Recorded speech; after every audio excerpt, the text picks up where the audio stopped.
Finally, somebody made some noise, so I know my system's working. I can hear you. Works both ways. Good.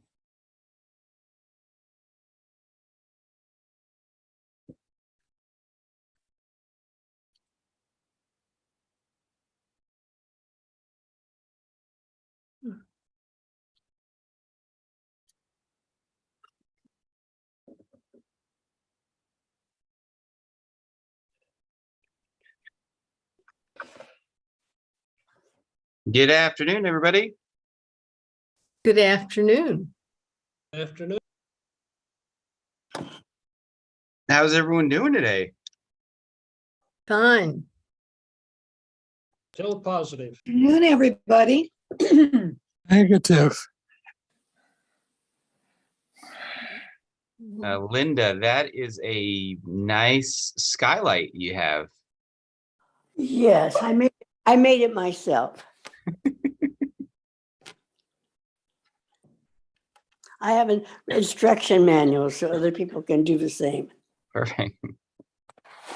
Well, it sure is good to see everybody. Thank you for joining our community chat today. I know I would certainly rather be meeting in person, but some of you may be in much more comfortable chairs than you otherwise would be in the GRA. So in any event, it's good to see everybody, and hope to be back together in person very, very soon. Let's get right into it. What do you all want to talk about? What questions or topics would you like to discuss? I'm sure you have a lot on your minds, and I'd like to address anything that you have before I get to anything else that I may have on my list.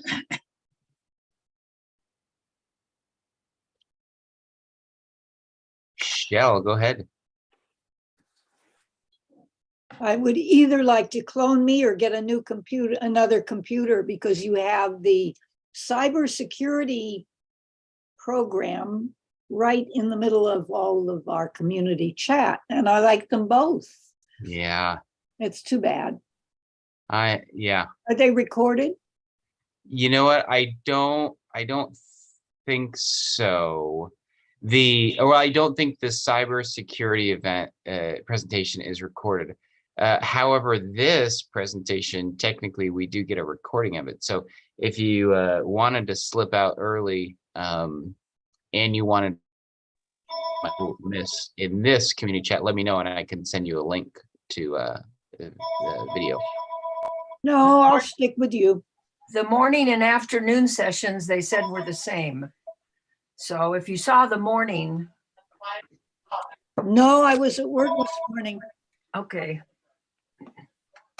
Did anybody happen to join that presentation this morning? Yes, I watched it. Me too. Yes, I watched it. How was it? Was it any good? I think in my mind, he was in a too high level of cyber crime to really be something. There were some, but much in the beginning was just how bad they are, but we are not in the situation where we need to think about that. That's my opinion. I think he talked too fast too. Yes, I agree with both of you. Because Okay, I guess I didn't miss much. No, you didn't miss much. He didn't give us a whole lot of information that would apply to our situation. no, I think the important thing that he brought up is that you don't click and open something, even though it looks legitimate. You have to really be careful because they're implying there's a lot of people out there doing a lot of bad stuff. yes, but he didn't show us or tell us that one thing you should always do is hover over from the person it is, because that will sometimes show that it is not from Microsoft Help.com. It is a strange person's name, and then you know it is someone who is a hacker. Correct. And because I have been now hacked or hacked for several days now, and it's one way say that I have to change password because blah blah blah, because the condition has changed. And again, when you check, you can see that it is not from. They are very good in the artwork and so on, but in one case I discovered it because I started reading the new contract, and suddenly it warned me. Be aware that it will take 55 more minutes to read it all. And I said, I know no company would warn you for that. So that was just to leave that site. And don't go on any dating sites looking for partners. Seriously, they get scammed Yeah. terribly. But there was some good information that how to get to the form if you know someone who has by mistake sent away lots of money. If you can get that form into them within 40 hours, they might get the money back to you. I had a friend who fell for it, and the bank should not allow her to do it because she is a little slow, but she lost most of her money. We are, just so everyone is aware, perhaps you have heard or had these experiences, but we've definitely been hearing about an increase in telephone scams lately, and it seems like they get I don't know, we see them. There are times where there's more and more, and we see them more frequently, and now's one of those times. And what we're hearing a lot about is people calling and pretending to be a bank or a financial institution and asking to share your credit card numbers or other bank account information. So just for anyone who may be listening, never give your credit card or your bank information to anybody over the phone. Or Social Security or Or Medicare. Medicare, yeah. Yeah, all that stuff. I even a Medicare scam letter where they claim they were from Medicare, and you had to open up and tear and so on, and then it was clearly scam. Well, you can Oh. also set your phone so that you do not get phone calls from, phone calls are not received from people who are not in your address book. Yeah, but you don't have all of TLG's staff on you. So sometimes when they try to get hold of you, they just get kicked. Well, you can call them back. Yeah, if it's a real person, they'll leave a message. Mhm. If it's not a number you don't recognize, don't answer it. That's right. Good. Those are good rules, I think. All right, so it sounds like there were a few participants in that presentation. Thank you for sharing the feedback. I will pass it on. I think the connections team, which is the team that puts together these sort of organizational wide classes. Yeah, they're always looking and open to hearing feedback about the events that they coordinate. So thank you for that feedback. I'll pass it on. Yeah, they really need to think about who the listeners are and what the listener requires, as opposed to, oh, this is a wonderful idea, but it doesn't match either in style or presentation or content with what the senior population needs. Agree totally. All right, Judy, do you have a question or a topic you'd like to discuss? I would like to talk I hate to bring this up, but it needs to be discussed, I believe. The food from the dining room, I finally stopped ordering. I guess my expectations were high, and it's not Your good. expectations should be high. Why not? Yeah. Um, New do- can- executive chef, and I expected big improvements immediately, and it didn't happen. In fact, I think it kind of got worse. Mhm. Well, thank you for that. I mean, I don't want to discount any feedback by any means. I think I am hopeful that we'll see improvement over time. Our new executive chef came in at a really unfortunate time. That being said, we don't want to see a decline. So would you be willing, Judy, or anyone else be willing to share maybe some specifics, or if you want to let me know separately, so I can take those back to the dining team? Well, Mike, I'm wondering if other people on this call are having a similar experience. A few nights ago, I ordered a meal that was so inedible that I ended up throwing most of it away, and decided then and there that I was just going to get by cooking my own meals and only order a sandwich from the dining room if I needed to. But I'm wondering if other people on this call have had same experience. Not good. No, I've never had any food that was inedible. Some of it was colder than I liked, and I had to eat it up, but it was not inedible. I did recently, and I talked to Paul Macrae about it directly. I And sent I an came email out. to the dining. I sent an email to the dining people, and I'm wondering what you had, Judy, because there's not much that I haven't enjoyed eating. Well, there was this weird thing called chicken crepes, and it was this lump of sweet, cheesy thing. I have no idea what it was, and little tiny bits of chicken sort of floating around it, and some overcooked and disgusting looking vegetables. And a couple of times I've ordered a banana, and bananas haven't showed up. I've ordered fruit cups and maybe get half a fruit cup. It's just been really, really, really inconsistent and not good. Well, I you know, agree with you about that chicken crepe. It had a sweet Is that what it blintz was? in the middle of it. Yeah, that's what it was. But Oh. it was, and there have been a couple of the stews that we've had lately, I agree, that are, even heating them up doesn't make them taste any better. And they do leave things out. That I can sort of understand that they're filling a lot of bags, but Right. the bad food is not really excusable. We should get something better than that.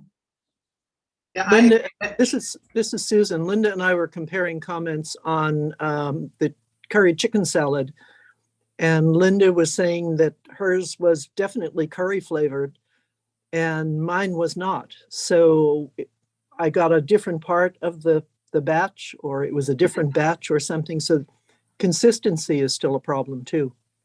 Yeah, the color between the two dishes that Susan and I were discussing was wildly different.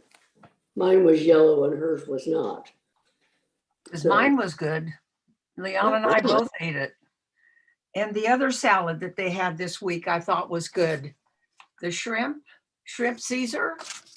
Oh, I had that, and that was delicious. Yeah. So I would say inconsistency is a big problem. Okay. Inconsistency is a problem. They also, I think, would gain a lot if anybody did a quick quality check on what's going out in the bags. Just look and see, is everything that was ordered in there? You don't have to do that for a while, and then people would go, oh, well, we really do need to pay attention. Well, I checked today and I had ordered cookies and I ended up with a brownie, which wasn't disastrous, but I really wanted my cookies. But I opened it down at the table. So But I was having delivery because I was in isolation. So I didn't, Yeah, I didn't have much recourse. exactly. Well, you can always pick up the phone and call Sherry. Say, Sherry, I didn't get. And I thought that brownie in lieu of cookies was a victory, but that's, No, I wanted the chocolate chip cookies, sorry. Well, no, I appreciate the feedback. And like I said, our Paul, our new director of dining services, and Chef John, our new executive chef, I know that they're really committed to bring our dining program to a new level. And unfortunately, they came in at, especially Chef John came in at a really challenging time. I think it was day 2 where we had to shift everything to go meals. That being said, please keep the feedback coming. Like Ms. Papanasto said, you can send emails directly to the dining team, or you can, people frequently submit through TLG Connect, through the suggestions cube, and those are passed on to the dining team. Feel free to reach out to me or reach out directly to Paul as well. Feedback is helpful and appreciated. I must say that there has been some dishes which I got, the rockfish with miso glazing was absolutely delicious. So there are some dishes which are very, very good. But I, of course, are getting little special food due to my stomach issues. So, but that was just the standard menu. So, and I have sat down and had the talk with the chef Dow, and he is very concerned about our food and quality. I am looking forward to see what he can get going. why don't we get a commitment to time box this so we know when we can expect it? We can expect to see change. Right Yeah, now it's kind of amorphous, gosh, it's going to improve over time. Well, we don't all have a lot of time left. yeah. No, and I'll pass that on to Paul, and I think that's something that Paul and his team should work closely with the dining committee on, to make sure, obviously there's a plan in place, but make sure that that's communicated and there's timelines in place. So I'll pass that on to him to make sure that is worked on directly with the dining committee. Thank you. You're welcome.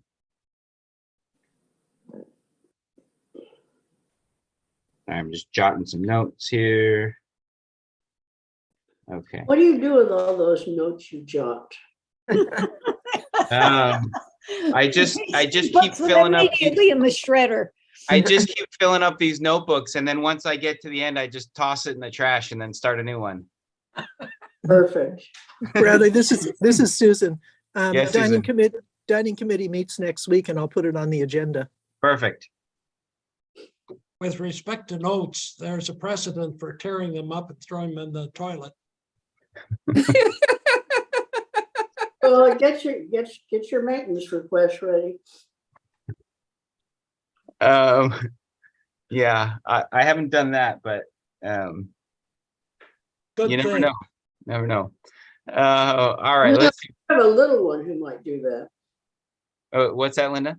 You have a little one who might do that. Yeah, he hasn't discovered the fun that is trying to flush things down the toilet yet, but I'm sure that day will come. Speaking of the little one,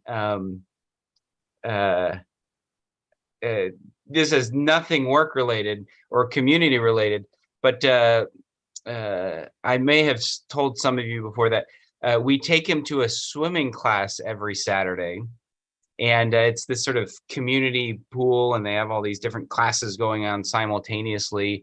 and he's in a class with 2 or 3 other kids about his age. And we've been taking them to these classes for months. And if we're lucky, by the end of the 30-minute class, he is sitting on the edge of the pool with 1, maybe 2 feet barely in the water. So that's super exciting. But last weekend, Amy, my wife, was out of town.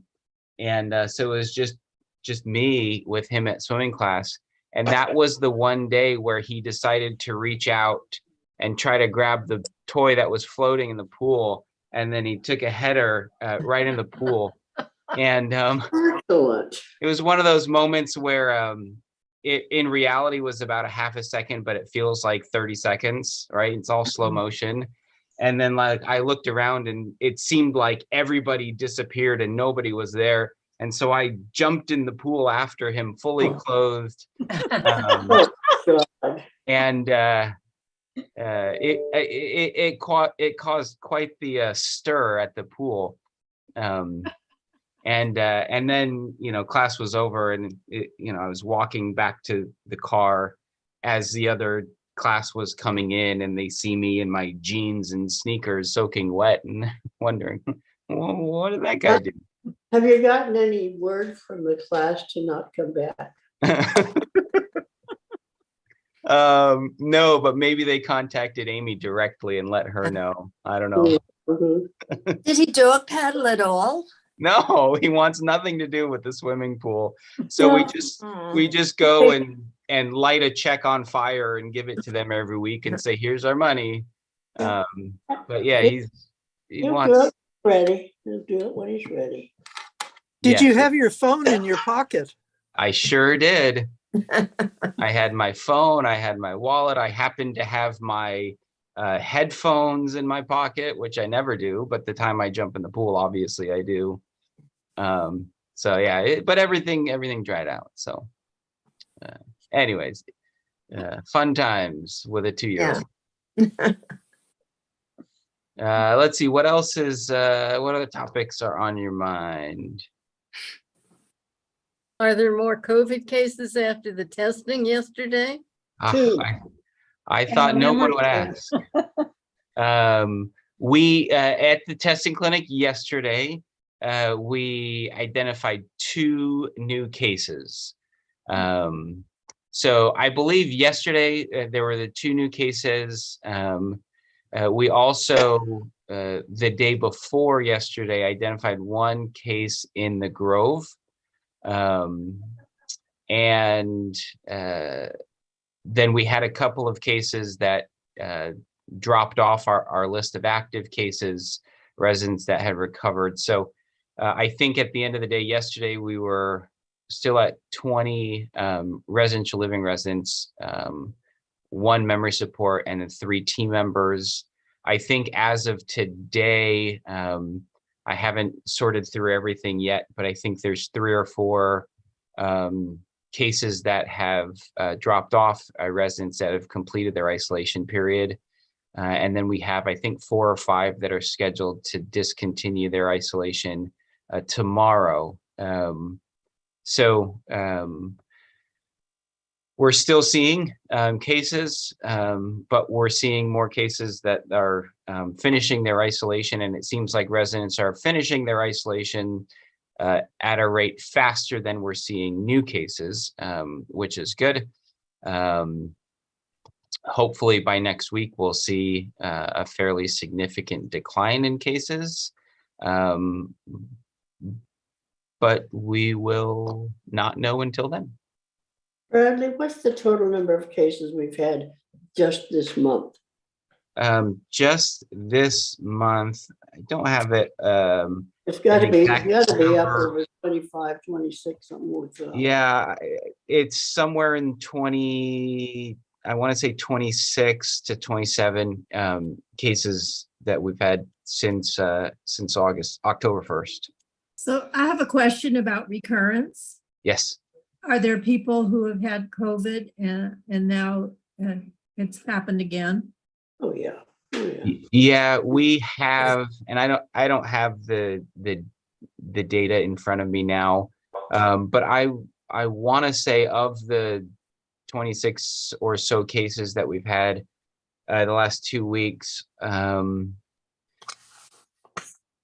2 or 3, maybe 3 or 4 have been recurring cases of residents had tested positive previously.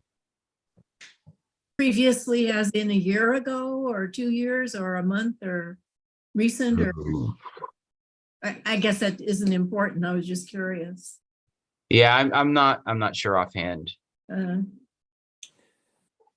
I have read that it's typical for this new COVID that you will see people getting repeat infections, but they get milder and milder. Is a person still in the hospital? No. Oh, There's one resident that was in the hospital for a few days, and then required skilled nursing care, and they went for a stint at another skilled nursing facility outside of our community that's got a dedicated COVID unit. And I think they're either, I think that resident is very close to completing their isolation. Bradley, we're not getting any numbers from the health center anymore. Why is that? We used to get them.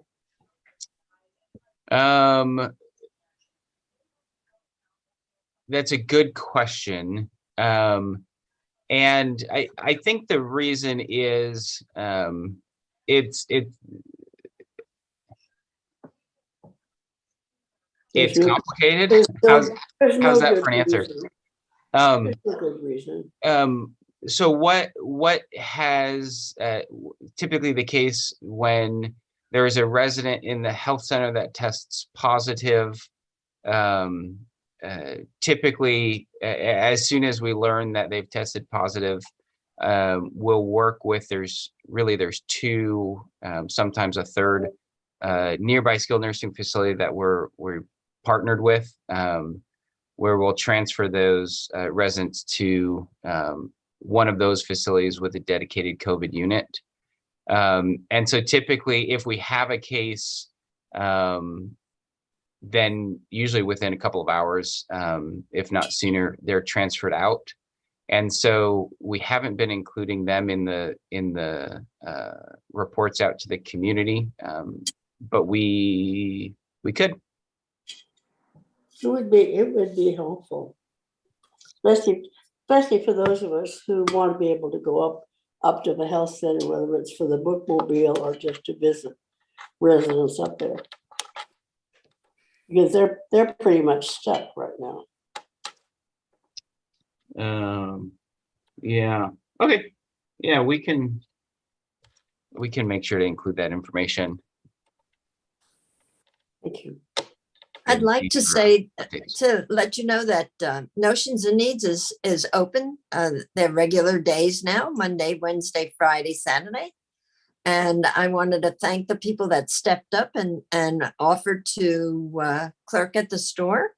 And those that are already doing it have also offered to take on extra hours if needed. So wanted to appreciate the community for doing that.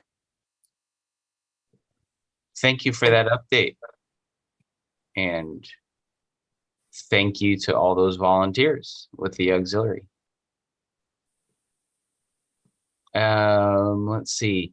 Any other COVID related questions or topics anyone would like to discuss before we move on to another topic? are other communities having the same trouble that we're having? Other human good communities? Other human good communities, we're definitely seeing an increase in numbers of cases in several of our communities within the organization. Not to the extent that we have been experiencing over the last couple of weeks. That may change over time, but in short, yes, other communities are seeing increases. but not to the same degree. Are we the only community that the dining room is still in lockdown? Nope. No, apparently not. I don't know, but it sounds like Linda may have some insight. Yeah, I talked to several people from other communities today, and their dining rooms are not open. My understanding is that lots of infection happened in a bus trip. Have we thought about there are these portable small fans with a UVC light inside, which will kill all viruses, and have them in the buses so that it doesn't build up lots of viruses if there is one infected person? It would also help if people kept their masks on while they're in the bus, and Yeah. people don't. Amen. Why I don't go on the bus. Yeah, I don't know. I don't know if that's been something that we've explored or not, but we certainly can. If I remember right, these battery-driven small units were pretty cheap, 20-foot. I looked into it when we had really bad before to see if I should carry one with me, so to say, all the time. But it sucks in the air and expose it to UVC light, which kills all viruses. So it wouldn't be just COVID, it will be flu virus and whatever virus was coming in. Because if it's a bus trip more than 15 minutes, you are sitting. Yeah. Yeah, that's yeah, we can check check on that. And I think, as someone mentioned, masks, it's I know those things are pain, but they work, and that is something that we can all do that really really makes an impact. But Bradley, why since we can require that residents wear masks when they come into the main building, why can't we require them on the bus? I believe it is a requirement on the bus, but No, it doesn't seem to be. I rode the bus and the masks were flung off everywhere. I kept mine on, but I know people are tired of it and they want it to be over, and it's just easier to decide it's over and they're going to live their lives. But that's not realistic yet. yes, yeah, and if we're, yes, we will, once we get back to having bus trips, we will make sure that that is clearly communicated. If we weren't doing that beforehand, that masks are a requirement on the bus. So thank you for letting me know. It might be a good idea too to have a nurse watching people walking on, because lots of people are not wearing their mask correctly, and they sometimes wear the inside outside and outside inside, and quite often below the nose, and so they don't protect their fellow men very much.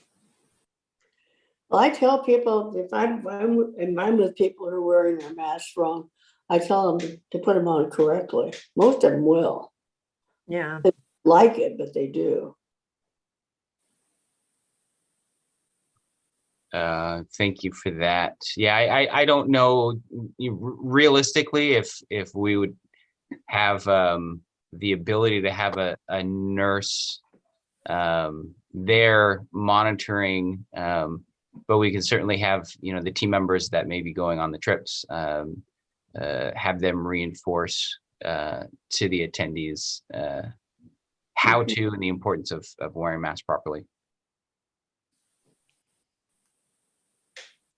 Any other comments or questions, COVID related or anything else? Hi, this is Ruby, and I've got a quick, I'm just curious, is Santa Clara County having a surge like we are? That's a good question. last time I checked, and to be honest, I haven't looked at the county numbers for 3 or 4 days now. I didn't see that there was any sort of a significant increase in numbers of cases. But it's an interesting time right now because how do I say this? The regulations and the public health guidelines are certainly becoming much more relaxed. And what that does is a couple of things, in my opinion, and maybe I should clarify that I am speaking on behalf of Bradley Burgoyne right now and not on behalf of the Terraces of Los Gatos or anyone else. Regulations and public health guidelines are loosening. And so, there's actually a shift in some of the public health requirements for screening visitors, for example. And there's also some discussion, although we haven't received anything official yet, discussions about perhaps even loosening masking restrictions within communities. And also, there is a shift towards loosening testing requirements as well.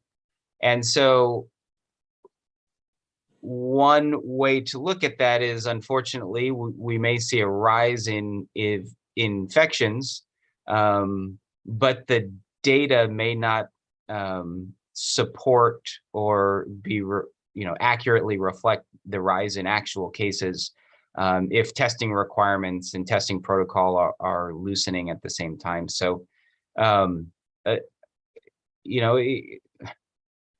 some may look at it as, okay, we're just learning to live life with the reality of we have an infection that fortunately is less severe than it has been in the past. Others may look at that as we're turning a blind eye to something that is still a very real thing. In my opinion, I think there likely is a rise in cases, but the data may not actually reflect that. But again, that's sort of an assumption by me.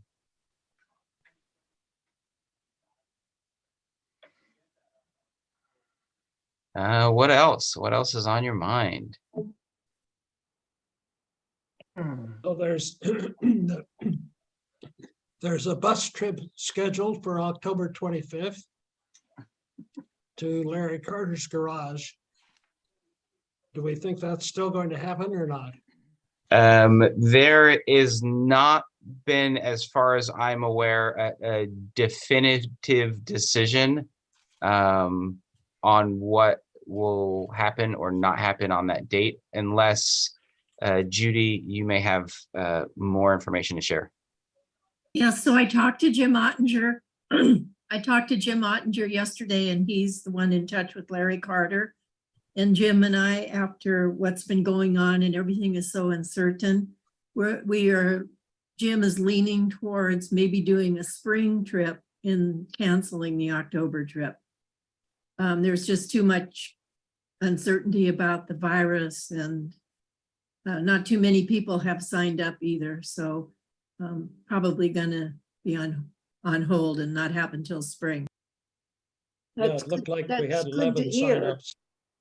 The morning session of the trip coincided with John Cochran coming to speak. Oh, bad. Yeah. Well, only 2 people had signed up, Jim himself and Doris Davis. So For the morning trip? 10, yes, but 10 people had signed up for the afternoon, but it's almost a non-issue now. Jim was going to contact Larry, and I think we were going to try for a spring event. Also, thank you, Judy, for that update. And I know you and Jim have been working hard to make this event take place. And I know it's just terribly unfortunate timing of everything. So thank you for that update, and thank you for all the work that you have and continue to put into that outing. My pleasure. You're very welcome. Right. We As long as we're talking about things that have been postponed, the women's tea for next Tuesday, we've had to cancel that also for obvious reasons. But that will be postponed and probably do that late winter, early spring, maybe after the first of the year sometime.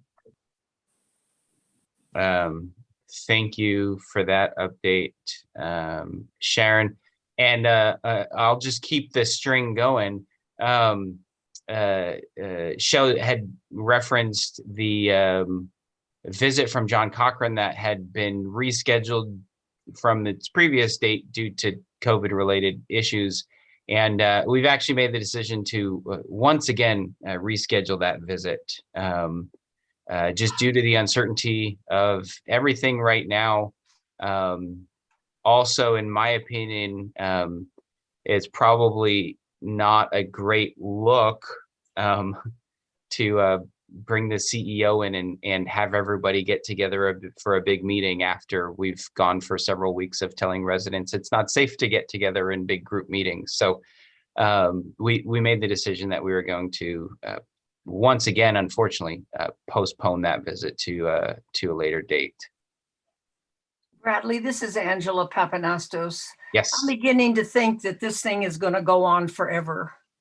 And we're either going to learn to live with it, or we're going to end up in isolation and then out of isolation and then back in isolation again.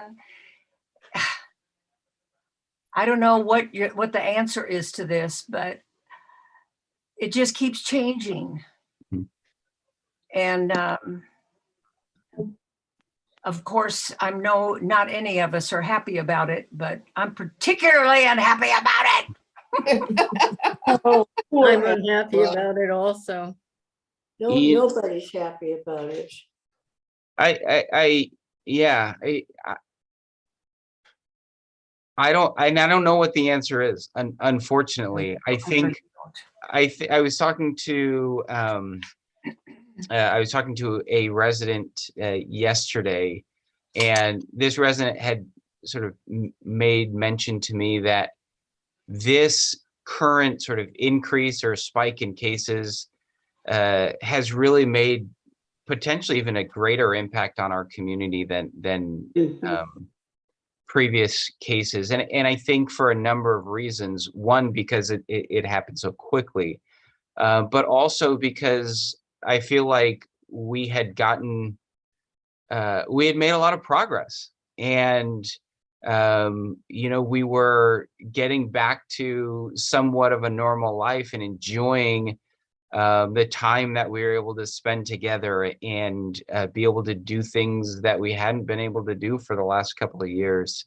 I mean, I just think about the meet and greet that took place late last month. I had a chance to just sneak in the back door and sit in the back for a few minutes, and it was wonderful. It was great to see so many people together, listening to the great music and getting to meet our newer residents. And it was awesome. And I just remember sitting in the back thinking, oh man, it is so great that we can do this now.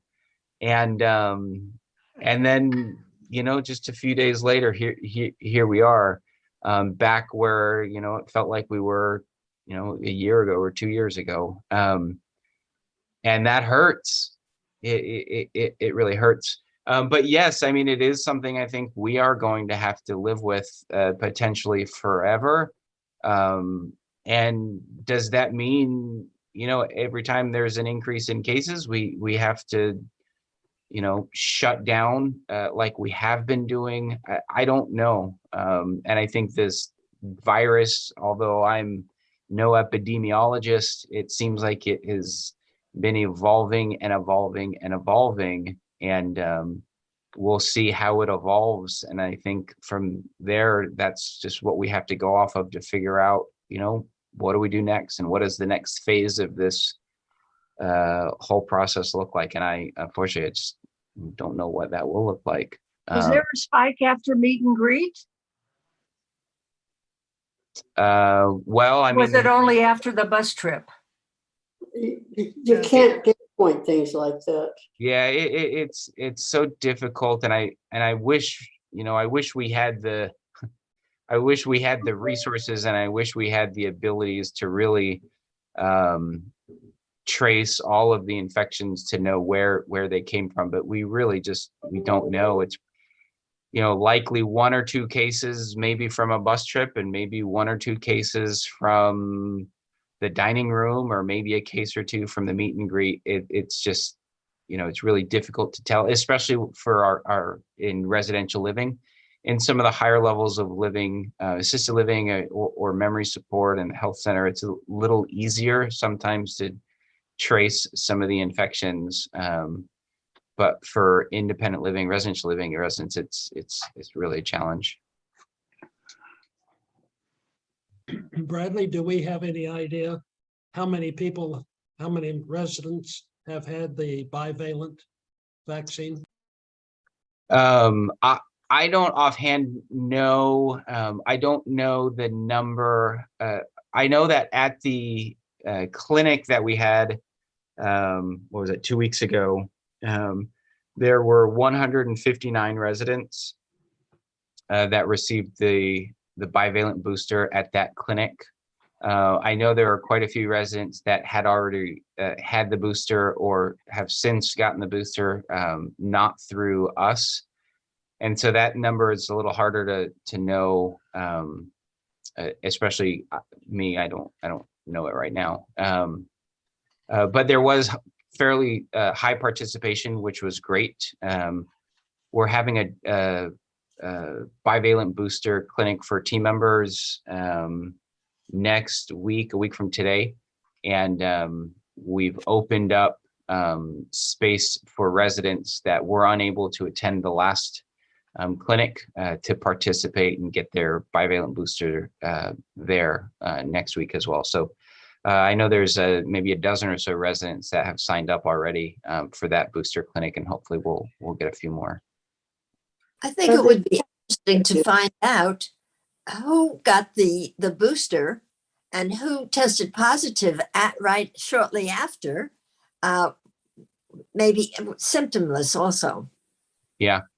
So I haven't looked at that for a few days, but as of a few days ago, we had since the booster clinic, we had 23 positive cases, and gosh, I'm trying to remember. I want to say 17 of the 23 had received the booster at the booster clinic.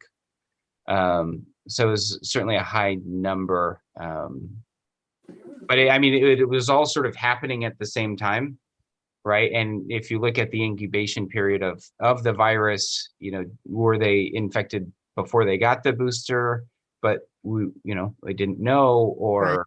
did it happen right afterwards before the booster had time to take its effect?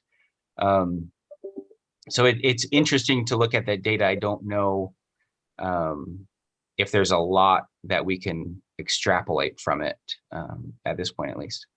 I asked the wellness nurse when I was getting a test, because I had been exposed somewhere along the line and all my tests had been negative.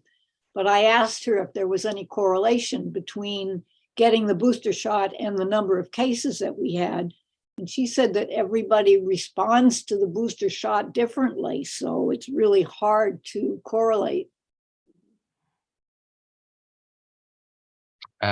Yeah, thank you for that. And yeah, it's, I'm not sharing anything that anyone hasn't already heard, but it's not totally clear. Does the booster or any of the vaccinations, does it prevent it, or does it lessen the symptoms, or does it do a little bit of both? I don't know, unfortunately. Do you have any good news for us? That would be very Yeah, I got lots of Can I great. say something? Can I say something before you go to that while we're still on medical issues? Yeah, please.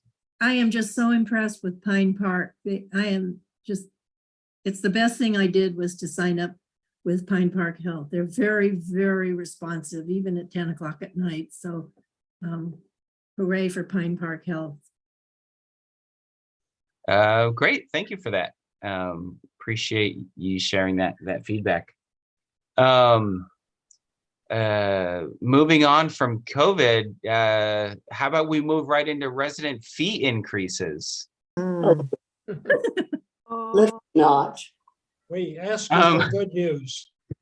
Social Security is raising 8.7% next year. Yeah, but that doesn't cover your living costs. No. So I'm not going to share any make any earth-shattering announcements right now, but we will on November 1st. We'll be distributing letters to all residents with the information about monthly fee increases moving into 2023. I appreciate all of the work that the Budget Planning Committee has put into helping us figure out how to make this all work moving into 2023. So I can share that monthly fee increases, and I don't think this will be a surprise to anybody, are going to be higher than they have been in years past. Hopefully they will be manageable and tolerable, but they will be higher than what we've had in years past. And really the main reason for that is labor, and we need to make sure that we are paying our team members as fairly as we possibly can, and being competitive in a very competitive labor market. And even though we have a fantastic work environment and team members really seem to enjoy working here, that paycheck at the end of the month is more important now than it has been in a very, very long time. So we need to make sure we're doing all we can. So November 1st, everyone will get a letter indicating what monthly fees will be going into 2023. And on November 10th, we'll have a presentation where we talk a little bit more about the budget. We talk about our financial performance this year, and provide some details and some more context around the monthly fees in 2023. So again, November 10th, that presentation will take place. We are, with all this great news, I'm super also excited to announce that we are having our resident experience surveys starting next month. Starting next week. So tomorrow, every resident will receive a letter that outlines the process for completing the resident experience surveys. It will be all online, and we're working on a couple of ways to make it easily accessible for all residents, even the residents that may not have a computer or a tablet or a smartphone. So keep an eye out for that letter tomorrow. And each of the letters will be personalized, because it will include each resident's survey code that they may need to access the surveys online. So how are these letters coming? Are they coming in email, or are they coming in hard copy in our boxes? Hard copies in your boxes. Okay. Residents may also receive an email. For residents who have an email address in our system, you may receive an email as well. I don't know when those are scheduled to go out. I would assume tomorrow or on Monday when the survey launches. So some residents may receive an email with a link to complete their survey, but everyone will get a printed copy of the letter tomorrow. And then the survey window is open through the end of the month. So there's a 2-week window where we hope everyone will be able to complete their surveys. We are, one of the topics I know has come up in some of our chats in the past are team member directories. We are still actively working on compiling a photo directory of all of our team members. We have,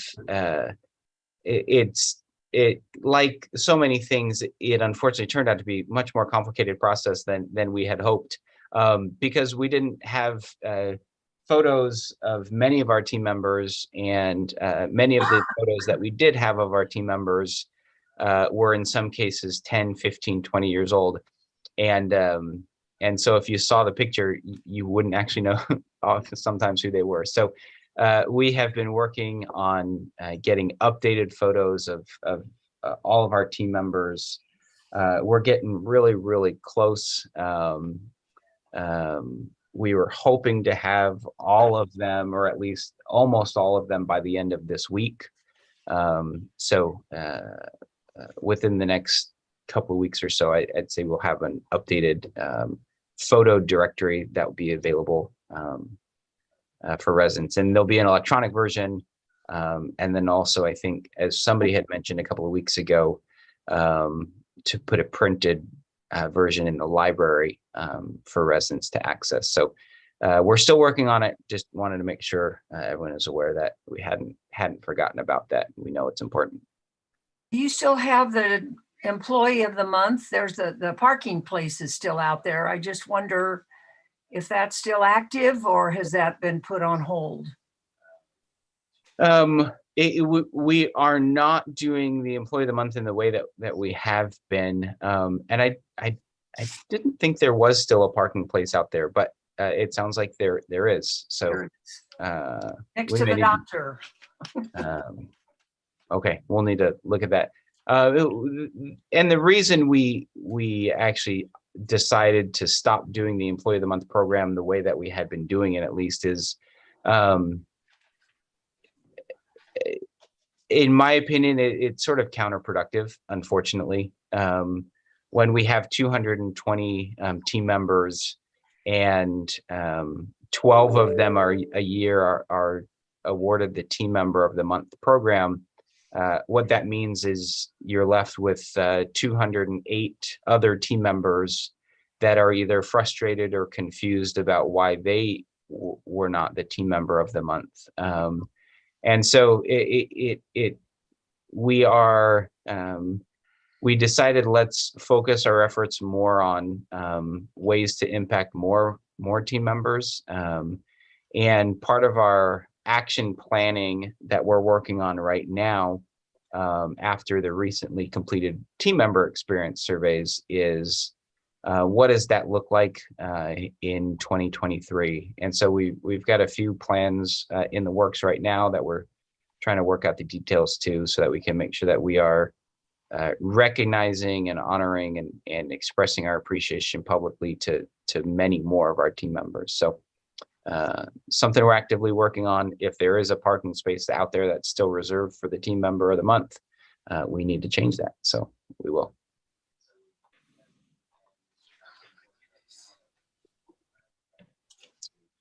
Any other topics, questions? We got a few more minutes. With respect to recognition, it seems like we can do part of that.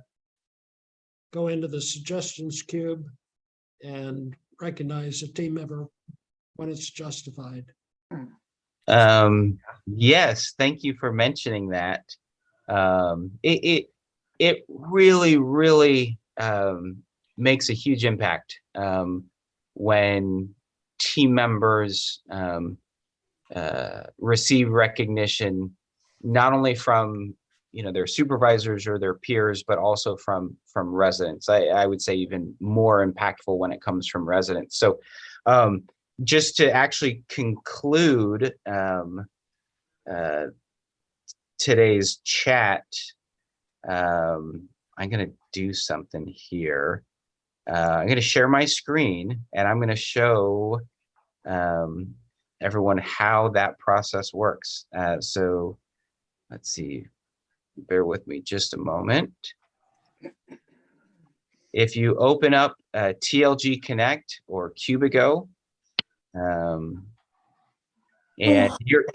your screen may look slightly different than mine, but what Mr. Strain was referring to is if you click on the this orange suggestions cube, there's a link right here. It is kind of hidden, but you can click here. And then what that will do is take you to another page, which you're not seeing right now. So let me open that page so you can see it. It will take you to a page that looks like this. Again, it might be slightly different on your screen. But you simply fill in the information. So you can put the team members' names. If I wanted to recognize Linda Price, and then I can select which department she works in, and then simply put, what the recognition is for, what wonderful things she has done. And then if you'd like, it kind of helps us, but it's not necessary to select, which values are demonstrated by that team member, and then you can leave your name and click submit.